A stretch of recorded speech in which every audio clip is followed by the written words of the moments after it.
Est-ce qu'on peut tous se lever pour louer le Seigneur tous ensemble? J'espère que vous allez bien depuis le temps. Ça fait longtemps qu'on ne s'est pas vu. Donc voilà, soyez les bienvenus dans la maison du Seigneur. Vous avez l'habitude. Maintenant, c'est parti. Amen, amen.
Change les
Sur la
quelle joie de revoir vos visages.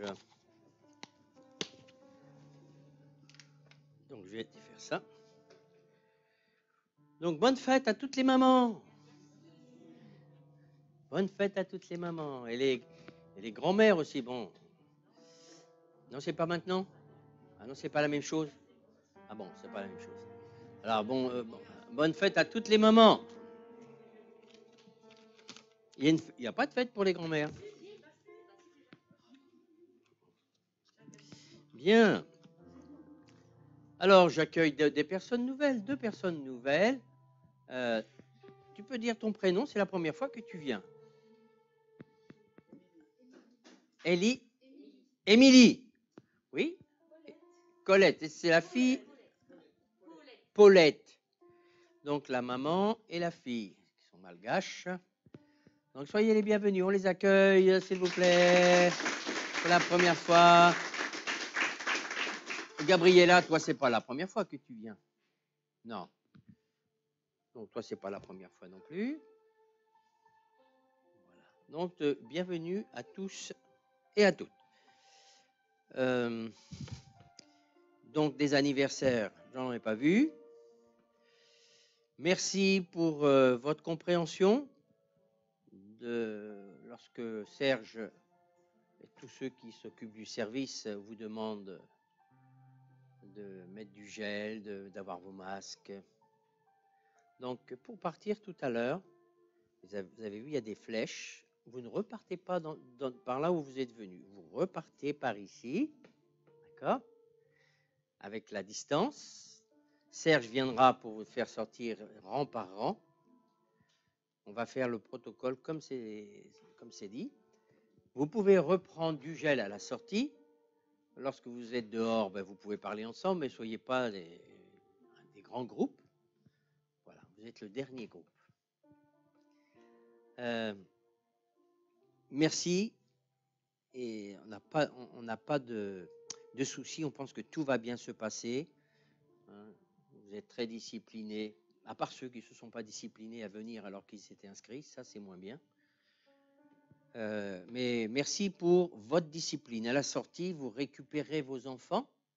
Ne vous montez pas. De toute manière, il y a Annie qui vous dira comment faire. Vous n'avez pas à stresser. On n'est pas beaucoup. Bien. Je vais vous demander, s'il vous plaît, de me signaler vos dates de vacances pour le mois de juillet et le mois d'août, afin de pouvoir faire un planning, savoir qui sera là, qui ne sera pas là, parce que si on peut faire qu'un culte, on va faire qu'un culte. Maintenant, s'il faut en faire 2, on en fera 2. Mais généralement, au mois de juillet, les gens, moi-même, je ne serai pas là à partir du 12. Mais c'est comment ça s'appelle? C'est Kenny qui est en charge, puisqu'il va être le pasteur adjoint. Et puis toute l'équipe là qui fonctionne admirablement. Donc, vous voyez, c'est pas pour savoir où vous allez, c'est pas la peine de me dire où vous allez. Vous me dites simplement, je pars de telle date à telle date. Et sur cette base-là, c'est Laura qui va tout gérer. Franchement, elle a fait un travail merveilleux. Ça paraît pas comme ça, mais c'était toute une logistique. Elle avait comment on appelle ça? Un ordinateur spécial. Bien. Mardi, donc 20h, réunion de prière. Et vendredi, toujours, étude biblique à 20h. Nous avons commencé l'épître de Pierre. Bien, je vais demander à Hicham, puisque le préposé à la panière n'est pas là, il ne sera pas là tout le mois, peut-être tous les 3 mois, j'en sais rien.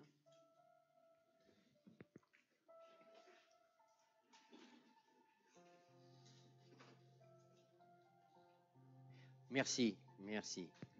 Oui, en plus, si vous avez besoin d'une Bible ou d'un livre à la librairie,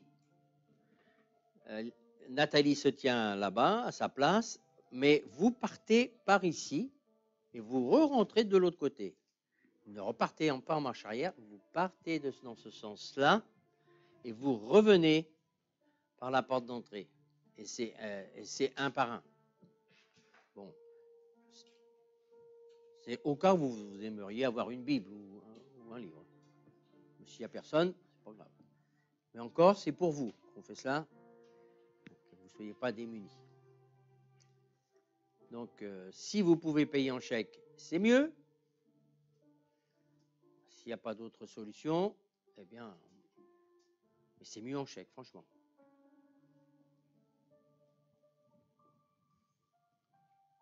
Comme on est une église qui ne fonctionne pas avec des cartes bleues, il y a des églises, ça marche, et c'est bien, n'empêche. Hein.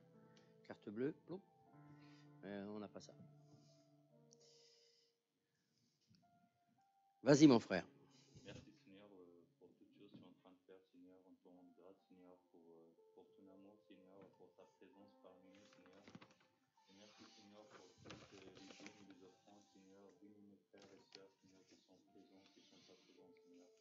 Et à toi l'honneur, à toi la gloire, Père, en tous ce moment, continue, Seigneur, qui te contrôle de toutes choses pour ta parole, Seigneur, qui sera avancée, Seigneur, qui peut toucher le cœur, qui peut nous fortifier, Seigneur, qui peut rendre fort par ta grâce, Seigneur Jésus. À toi l'honneur, à toi la gloire, Père, au nom puissant de Nazareth. Amen. Amen. On va mettre ça là. Bien. On a prêché devant personne. Là, je prêche quand même devant quelques personnes.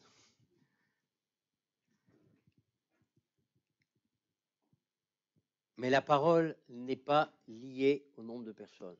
Elle fait son effet. Sur Internet, sur un livre, le tout c'est d'être réceptif à la parole. Donc je crois que c'est une parole qui va vous encourager, mais aussi vous secouer. Ça va dans le sens que toutes les prédications que vous avez entendues. Alors, je voudrais vous parler d'un homme qui s'appelait Élie. Il y en a plusieurs, mais Élie le prophète.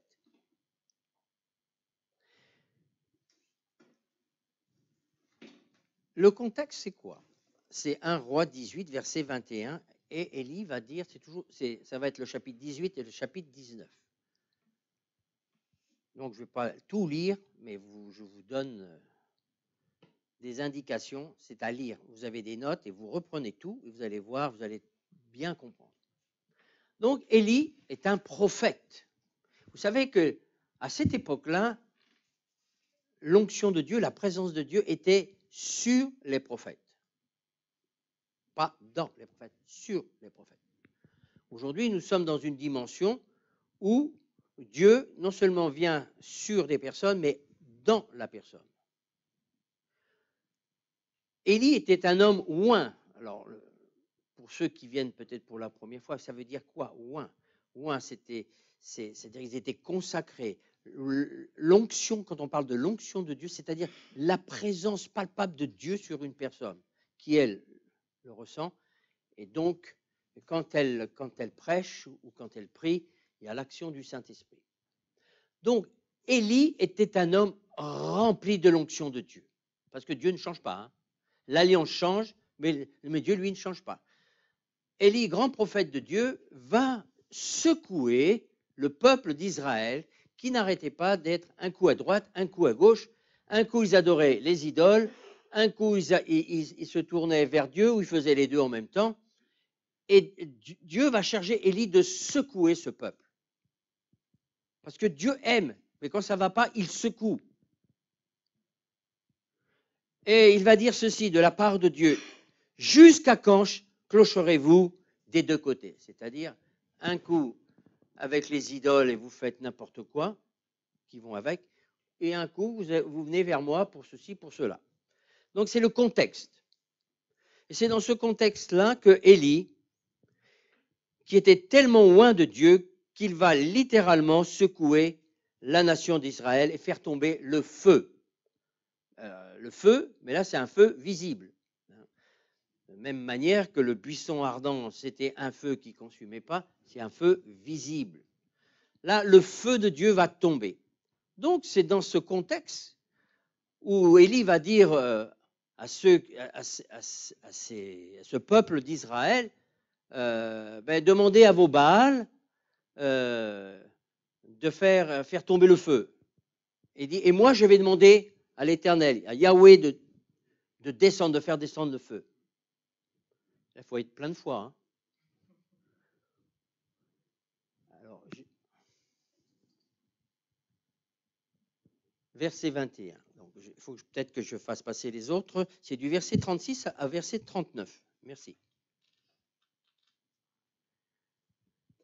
Voilà. Donc, le prophète, avant ça, il dit, Éternel Dieu d'Abraham, d'Isaac et d'Israël, que l'on sache aujourd'hui que tu es Dieu en Israël et que je suis ton serviteur et que j'ai fait toutes ces choses par ta parole.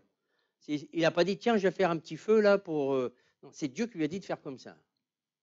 Et je disais déjà ce matin, c'est comme quand puisque Pierre a marché sur l'eau, tiens, moi je vais essayer aussi, je vais marcher sur l'eau, je vais voir ce que ça fait. Non, mais il ne t'a pas demandé de marcher sur l'eau. Mais à Pierre, il lui a demandé de marcher sur l'eau. Et là, il a demandé à Élie de faire le feu. Ce n'est pas lui qui a décidé. Il a dit, car je suis ton serviteur et j'ai fait toutes ces choses par ta parole. Réponds-moi, Éternel, réponds-moi, afin que ce peuple reconnaisse que c'est toi, l'Éternel, qui est Dieu, et c'est toi qui ramènes leur cœur. On ne peut pas être, aujourd'hui, c'est peut-être plus les Baals, mais on ne peut pas vivre selon les principes de ce monde, les plaisirs de ce monde, ce que la Bible appelle le monde,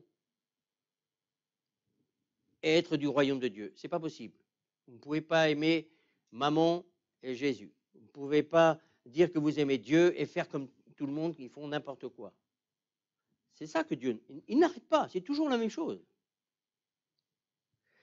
Donc il est important de connaître la parole de Dieu. Je parle au nouveau, même si vous ne la connaissez pas, on ne connaît pas tout, hein. Mais vous verrez qu'il y a une grande différence entre dire je vais à l'église ou je suis ceci ou je suis cela et ce que dit la parole de Dieu. Alors, c'est la parole de Dieu qui a raison, c'est pas moi. Hein. Élie ne fait que redire ce que dit Dieu. Et moi, je ne fais que de vous dire que ce que Dieu dit dans sa parole. Donc, aujourd'hui, nous sommes confrontés à ça. Il y a des gens qui se disent chrétiens, mais ils peuvent venir à l'église, mais ils vivent exactement comme le monde. Ils aiment les choses du monde. Je ne vais pas développer. En tous les cas, Élie, un homme plein d'onction, plein de foi, il va mettre juste de l'eau sur son bûcher. Alors là, il faut être fou hein, pour faire flamber du bois. Eh bien, lui, il a une telle foi qu'il fait cela.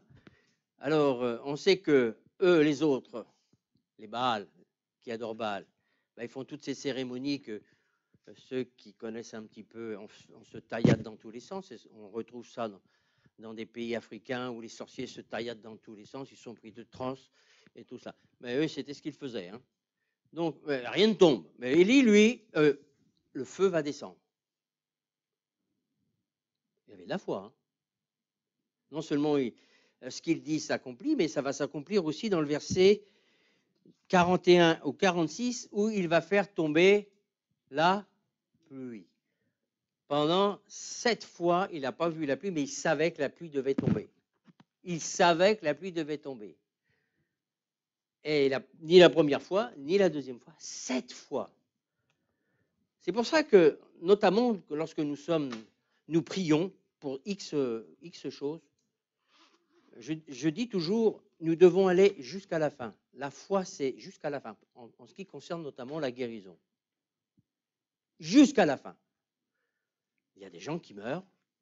On a eu un cas, notamment là, c'est autre chose, j'ai oublié de vous le dire, mais Pépé n'est pas là parce que son frère est décédé cette semaine du cancer du foie. Toujours est-il que Élie va faire tomber l'eau. C'est bon, c'est marqué? Voilà. Non, ils ne l'ont pas mis. Donc, c'est le 41-46.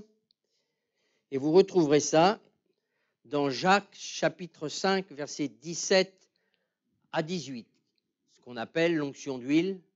Et on fait allusion à Élie qui avait une foi telle, et on rappelle cet événement où la pluie est tombée. Donc, quand nous faisons l'onction d'huile, notamment, nous devons prier avec la foi d'Élie. Il est dit qu'il eut une grande foi.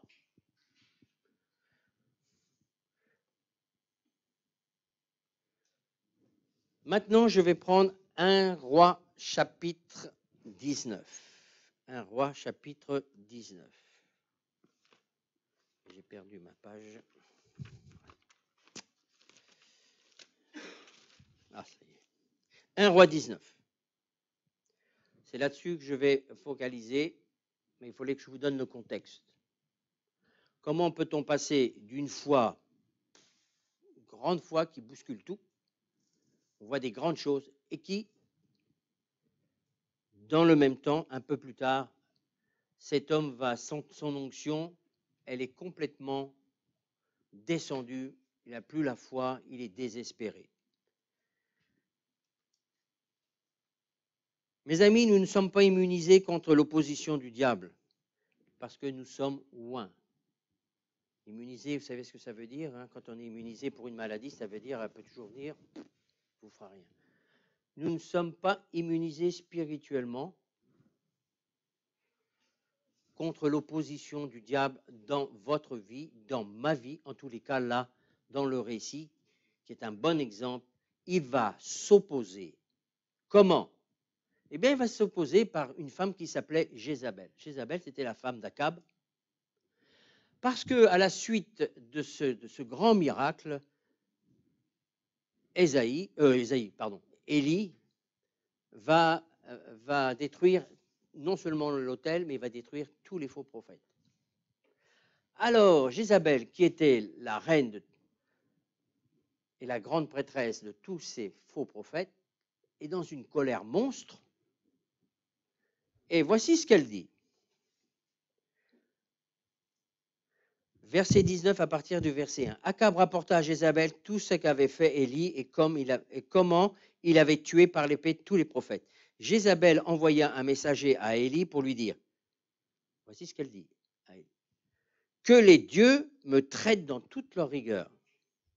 Si demain à 7 heures, je fais quoi? Je fais de ta vie ce que tu as fait de la vie de chacun de mes prophètes.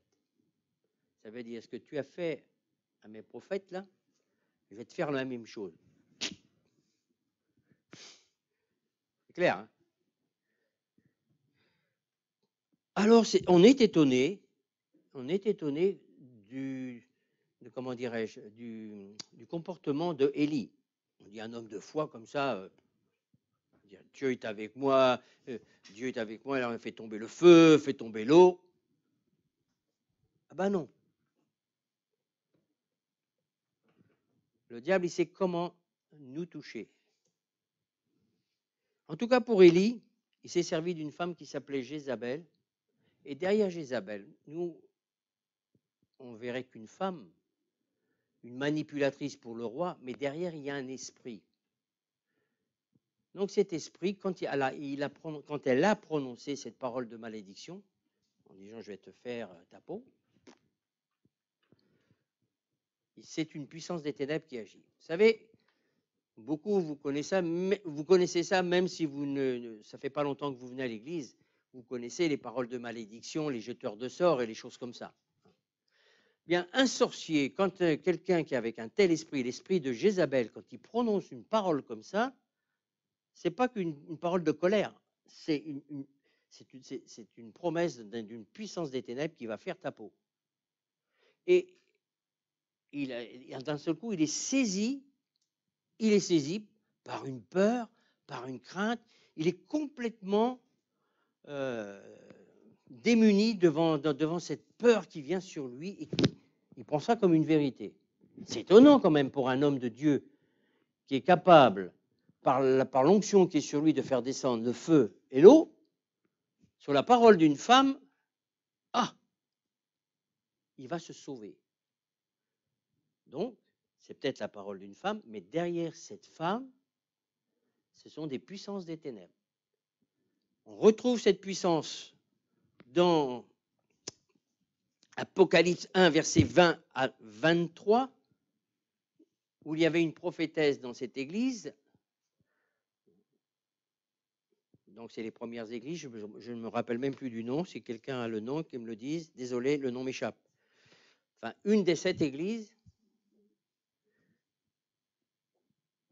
Et cette femme manipulait le pasteur, enfin manipulait le leader, elle proclamait des... Et donc, elle était un instrument, dans cet autre passage, pour détruire. Donc, c'est un esprit qui est très subtil, mais qui est très puissant, c'est un esprit de mort et de destruction. Donc, Élie va être saisi, pourquoi? Parce qu'il va croire à cette parole. Au lieu de réagir en disant, non, tu ne me toucheras pas, j'appartiens à l'Éternel, je suis le prophète de l'Éternel. Lui, il a cru, il a pris ça comme argent comptant. Et je crois que c'est cette semaine ou la semaine dernière, enfin, dans les jours qui ont suivi, j'ai eu 2 cas comme ça, de personnes qui étaient complètement déprimées. Pourquoi? Parce qu'ils ont commencé à croire des pensées, ils ont cru que c'était une réalité, et des gens qui étaient très bien, complètement à plat. Le diable est très subtil, mes amis. Les autres, il les a déjà, mais les enfants de Dieu, il ne va pas vous laisser tranquille. Donc, si vous ne connaissez pas sa stratégie, vous risquez de rentrer comme Élie dans la déprime. J'appelle ça la déprime spirituelle. Élie alla dans le désert où, après une journée de marche, il s'assit sous un genêt, demandant la mort en disant « c'en est assez ». Je disais, ce matin, pour le premier culte, je disais, il y a plein de situations. Des situations dans l'église, des situations dans vos foyers, des situations dans le milieu du travail, enfin plein de situations qui font que on dit, il y en a, c'est bon là.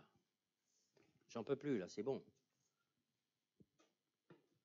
On tient un petit peu, puis à un moment donné, on laisse tomber. On dit non, c'est trop là. Puis on va même demander à Dieu, pourquoi tu permets que je vive de telles situations? Je crois que ce n'est pas comme ça qu'il faut faire. Je crois. Parce que moi-même, je ne suis pas tout seul, hein, mais je crois que chacun d'entre nous, on a vécu des situations comme ça. On dit, c'est trop, c'est trop.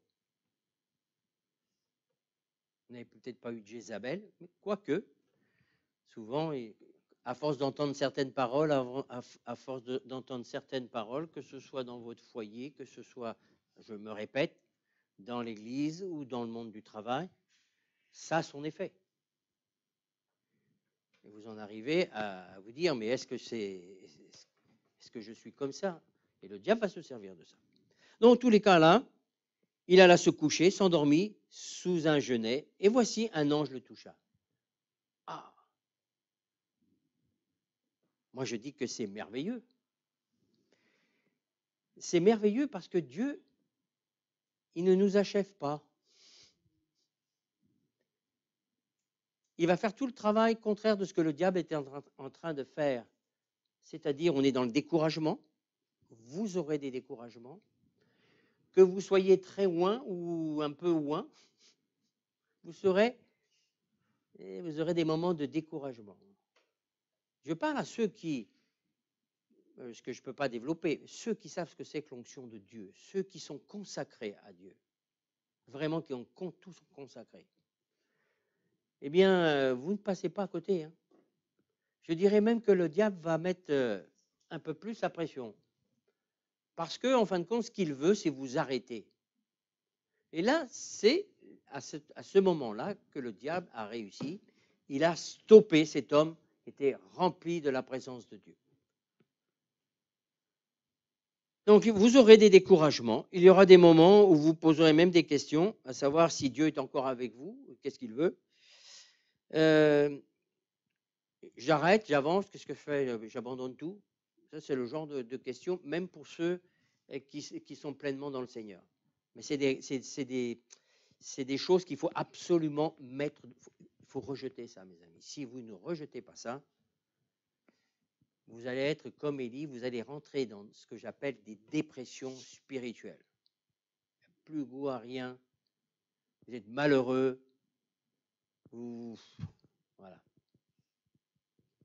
Je ne vais pas demander qui a fait une dépression ici. je ne vais pas vous demander de lever le doigt.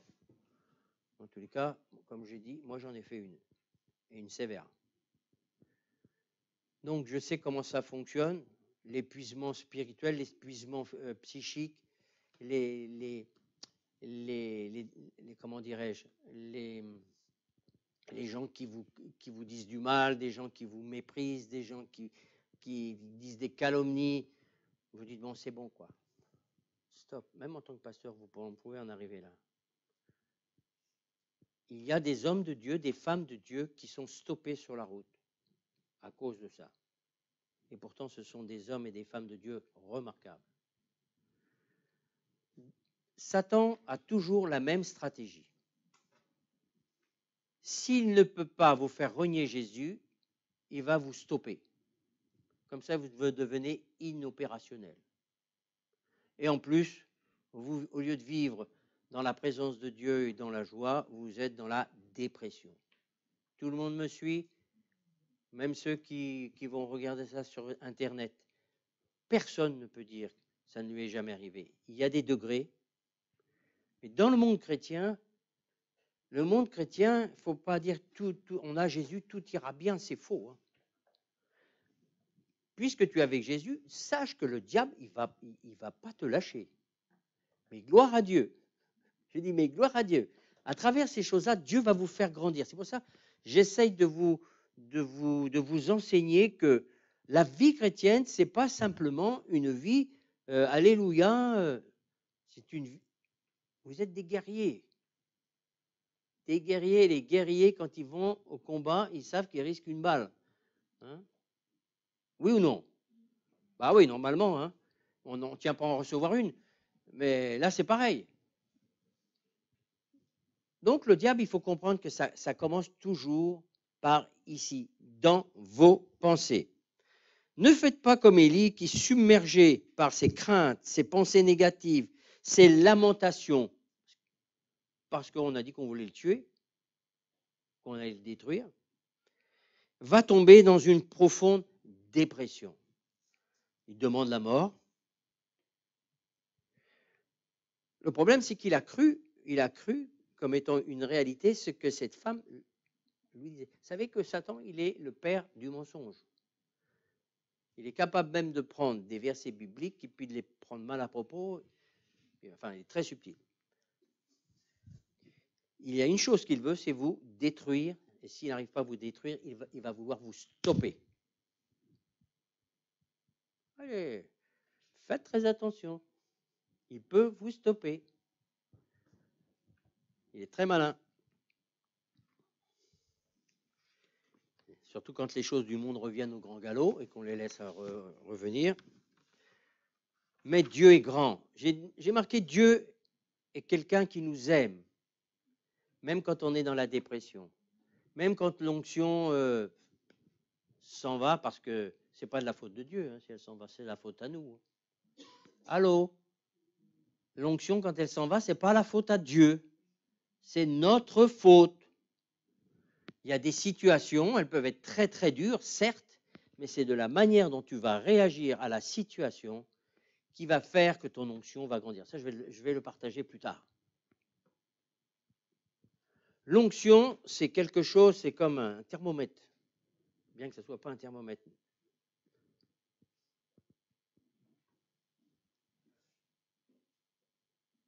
Dieu nous aime et il est patient. Il ne nous abandonne pas, même si tu es en bas. Il faut qu'on revienne aux pensées que Dieu nous donne, c'est-à-dire sa parole. Au verset 9, donc l'ange va le toucher. Il va être fortifié, il va manger. Après, il est dit au verset 10, il se leva, mangea et but, et avec la force que lui donna cette nourriture, il marcha 40 jours et 40 nuits, jusqu'à la montagne de Dieu à Horeb. Et là, il entra dans une caverne. Et il passa la nuit. Et voici, la parole de l'Éternel lui fut adressée en ces mots. Que fais-tu ici, Élie? Il ne lui a jamais dit d'aller dans cet endroit. Il n'a rien dit de plus. Il ne lui a jamais dit d'aller dans cet endroit. Il lui a dit marche. Mais il est rentré dans cette caverne. Il répondit, voilà, les lamentations. C'était bien, que ce soit dans ton couple, que ce soit dans l'église. Je parle de ceux qui aiment Jésus et qui veulent œuvrer pour Jésus et qui vont dire, j'ai déployé tout mon zèle pour toi. Regarde le résultat. Il emploie cette expression plusieurs fois. À chaque fois, il va dire, j'ai déployé mon zèle pour toi. Regarde. Il en est resté à ça. J'ai fait tout ça et regarde, elle veut ma mort. Sur une parole, elle veut ma mort et il ne pense qu'à ça. Comme si Dieu, c'est fou. Non? Faites-moi oui, faites-moi non. Hein? Moi, je trouve que c'est fou. Hein? Surtout quelqu'un qui est plein de foi comme ça. Pour une menace, dans la dépression, Dieu, dans sa bonté, il va lui donner du pain pour qu'il puisse marcher. Il lui dit, va. Eh bien, lui, dans le cours de route, il va aller dans une caverne. Et il va encore se lamenter. J'ai déployé mon zèle pour l'Éternel, le Dieu des armées, car les enfants d'Israël ont abandonné ton alliance, ils ont renversé les autels. Ça, désolé, mais je prends mon exemple. Hein. Mais ça, je l'ai vécu, ça. Seigneur, regarde, j'ai déployé tout mon zèle pour toi. Regarde ce qu'ils me font, regarde, ils font tout. J'ai beau les enseigner, et ils vivent n'importe comment, il y en a qui quittent, et en plus, ils me tapent dessus. Moi, ça me parle, moi, je peux vous dire. Hein. Si je me laisse enfermer, c'est comme ça que je suis rentré. Il n'y avait pas que ça, mais je suis rentré dans la dépression. Parce que ça tourne en boucle, ça tourne en boucle, ça tourne en boucle dans votre tête. Et là-dedans, vous avez de l'amertume. Et là-dedans, vous avez de l'amertume. Quand je vous parle de cela, je pense toujours à ce moment où il y a une dizaine, je ne sais pas combien, si c'est à 10 ou 15 ans, celui qui me formait m'a dit, Yves, si tu restes comme ça, pour toi, l'onction qu'il y a sur toi, elle va partir. Moi, j'y croyais pas trop. Hein. Je ne connaissais pas tout ça. Et c'est ce qui s'est passé.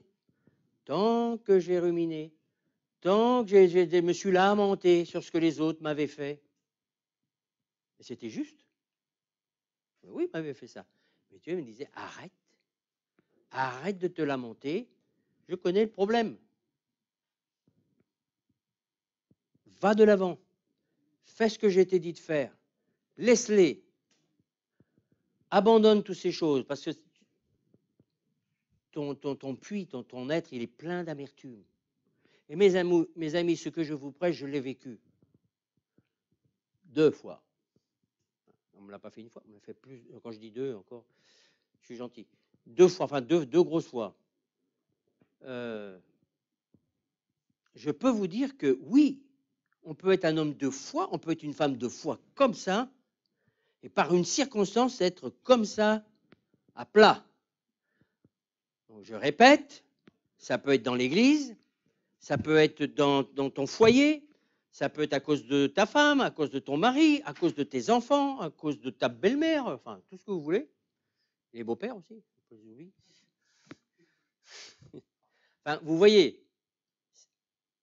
pas toujours une Jézabel qui est devant vous, non, mais des situations qui font que on n'arrête pas de pleurer, de se lamenter, de dire bon c'est bon là, bouge plus. Oh Seigneur là, non, c'est bon. Le diable lui il est ça y est, j'ai réussi à le stopper là. Et stopper comment? Dieu a déjà commencé. Eh ben il va aller dans cette caverne. Je ne sais pas comment étaient les cavernes là-bas. Généralement, il fait noir. Il peut y avoir des toiles d'araignée, mesdames, ou des chauves-souris. Enfin, tout ce qu'on n'aime pas. Bah, lui, il était dans sa caverne dans le noir. Là.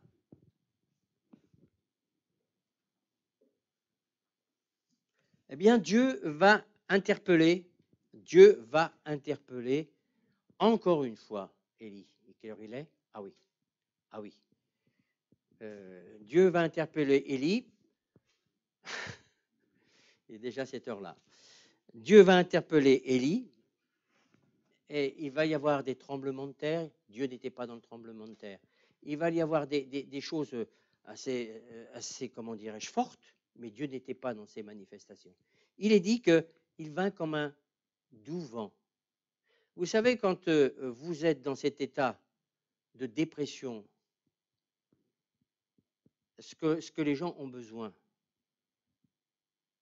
c'est pas qu'on leur tape dessus, c'est pas des trucs puissants, ils ont besoin. Et Dieu, c'est ça. Le Saint-Esprit, c'est le consolateur. Quand il vient, même si tu as perdu l'onction, même si tu as été arrêté à cause de ceci, tu prends conscience que là, il faut que tu arrêtes. Et le Saint-Esprit va venir et il va vous restaurer. Il a besoin. Il est dit que c'est à ce moment-là que Élie va repartir. Et c'est à partir de ce moment-là, j'en ai fini, que Dieu lui redit d'aller, mais cette fois-ci avec exactitude et précision, par le chemin de Damas, verset 15, et de ce qu'il devra faire. Encore une fois, pas pour faire n'importe quoi. On va dire, voilà, tu vas aller, tu vas, en tant que prophète, tu vas aller oindre Hazaël pour roi de Syrie, oindre Jéhu, roi d'Israël, c'est quand même pas une petite mission, et 3, tu prendras un fameux Élisée que tu rencontreras, et c'est lui qui te remplacera, et l'onction qui est sur toi, elle sera sur lui. C'est Dieu qui décide. Encore une fois, le Dieu de l'Ancien Testament, le Dieu du Nouveau Testament, il est toujours le même. Ce n'est pas la même alliance, mais c'est toujours le même. Donc, Élie, Dieu savait dans sa préscience qu'il allait oindre le roi de Syrie, le roi d'Israël, et qu'il allait rencontrer celui qui allait devenir son successeur, à savoir Élisée.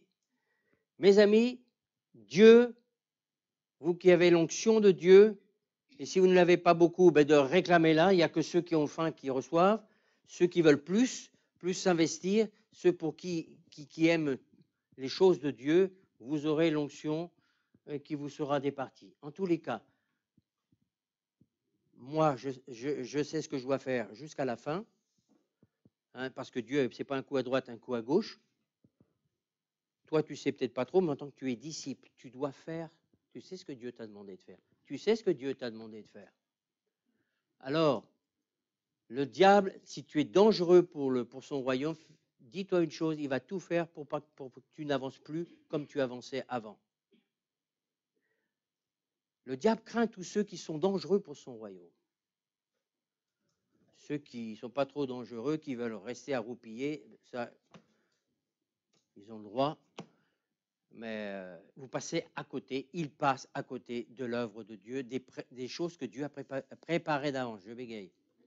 Donc, Élie, Dieu avait préparé des choses qu'il ignorait. C'est les 3 choses que je viens de mentionner. Oindre Hazaël, oindre Jéhu et oindre Élisée comme prophète qui allait prendre sa place. Amen. Voilà, j'ai fini avec le message. Il est quelle heure? Il est 1h, c'est bien. On a jusqu'à quelle heure? Je ne me rappelle plus. Hein? Oh, mais j'ai fait bien, c'est bon. Voilà, jusqu'à 11h30. Je suis un peu perdu. Je suis perdu. Désolé.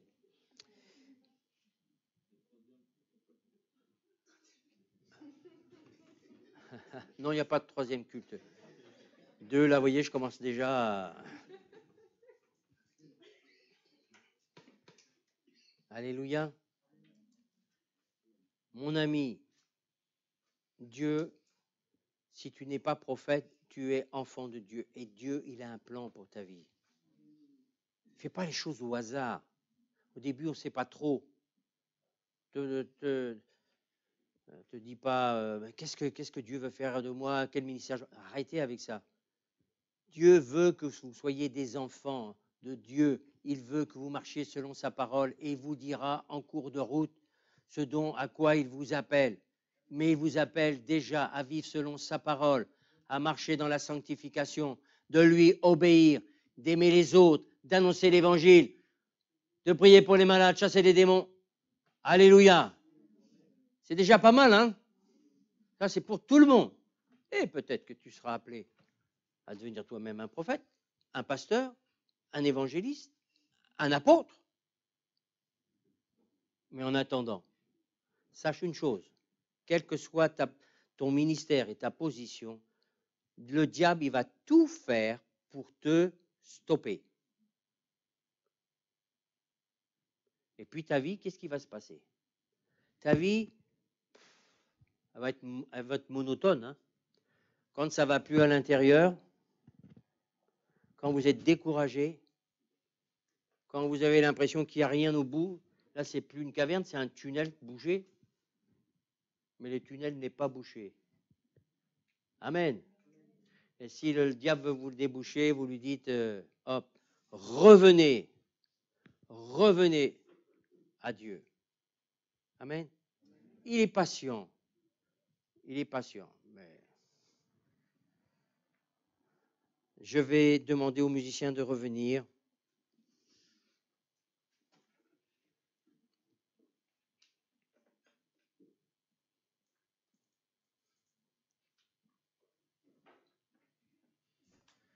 La présence de Dieu, je reviens là-dessus, la présence de Dieu était dans la douceur.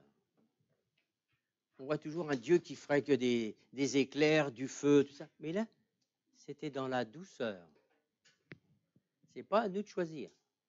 Mais lui, sait très bien ce que tu as besoin dans ces moments-là.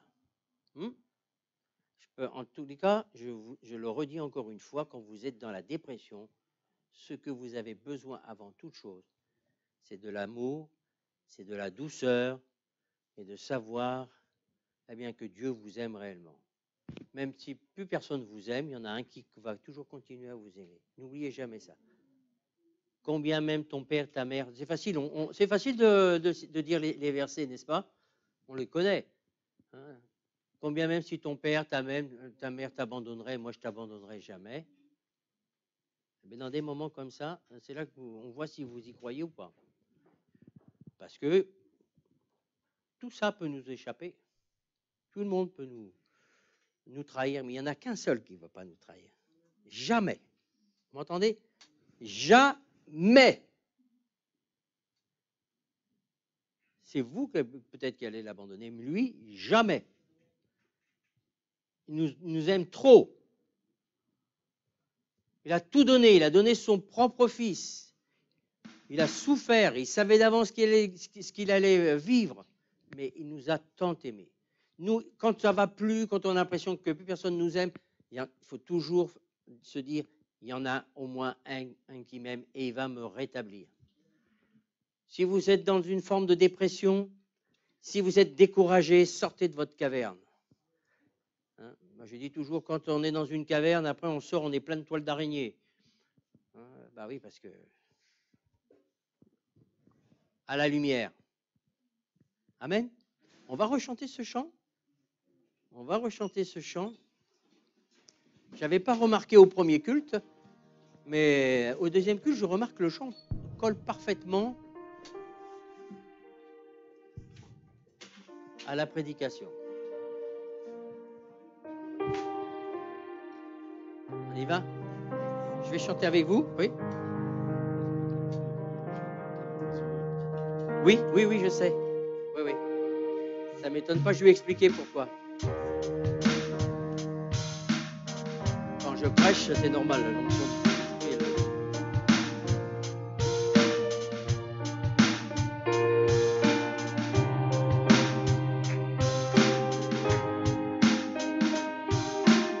Ça fait beaucoup mal, là? Approche.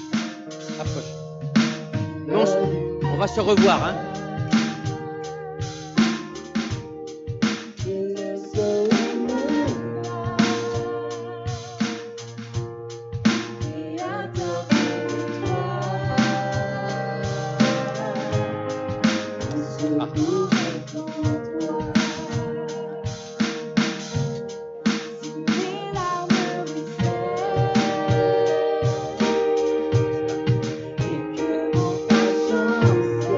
Priez pour toi. Tu mets comme ça.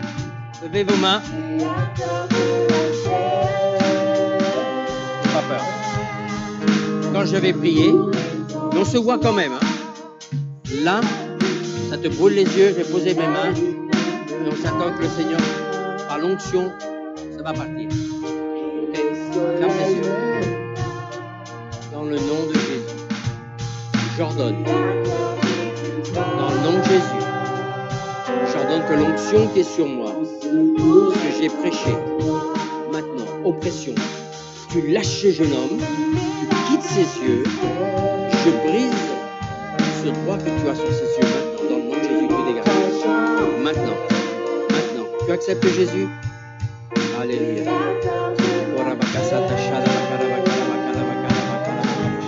Regarde, dis-moi ce que ça dit dans les yeux. Ça brûle toujours? Toujours? Ça n'a pas baissé.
Soleil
va, mon ami? Bon, on verra la semaine prochaine quand il donnera certainement son témoignage. On ne va pas le mettre maintenant. Mais ça fait 2 fois qu'il vient à l'église. À chaque fois, ça lui brûle les yeux. Il est obligé d'aller là-bas pour se les laver. Donc, je lui ai dit, on va se voir dans la semaine. Donc, on va mettre sa vie en règle. Mais là, on lui a fait grâce. Je lui ai dit quelque chose. Il l'a fait. C'est parti. Donc, le diable n'a de droit que si l'on lui en donne. Donc, quand on vient à Jésus, il faut tout régler. Hein. Alors, pour les nouveaux, il donnera un beau témoignage la semaine prochaine. Mais, alléluia. Alors, merci Seigneur pour ce jeune qui vient de se donner la semaine dernière. Il s'est déjà donné au Seigneur. Et là, son premier culte, je crois que tu viens. Hein. Premier culte. Ok. Et il y a là une chose, je vais terminer comme ça. Il y a une chose que le diable ne veut pas. C'est quand vous voulez lire, vous ne pouvez pas lire, ça vous brûle les yeux. C'est caractéristique. Il ne veut absolument pas que vous lisiez la parole de Dieu. Voilà. Merci Seigneur. La semaine prochaine, avant de partir, on prend rendez-vous, on se voit et on va faire voir un peu ta vie, tout ce que tu dois confesser, demander pardon, tout ce que tes ancêtres ont pu faire et tout ça. Surtout chez les Malgaches. Alléluia. Bon culte, bon, je ne sais plus où j'en suis. Bon dimanche. Attendez, c'est Serge qui va faire la circulation. Ça va être comme le premier culte, hein, donc on ne sort pas comme on veut. On va sortir dans l'ordre. Donc vous allez sortir par rangée. Donc premier rang, deuxième rang, troisième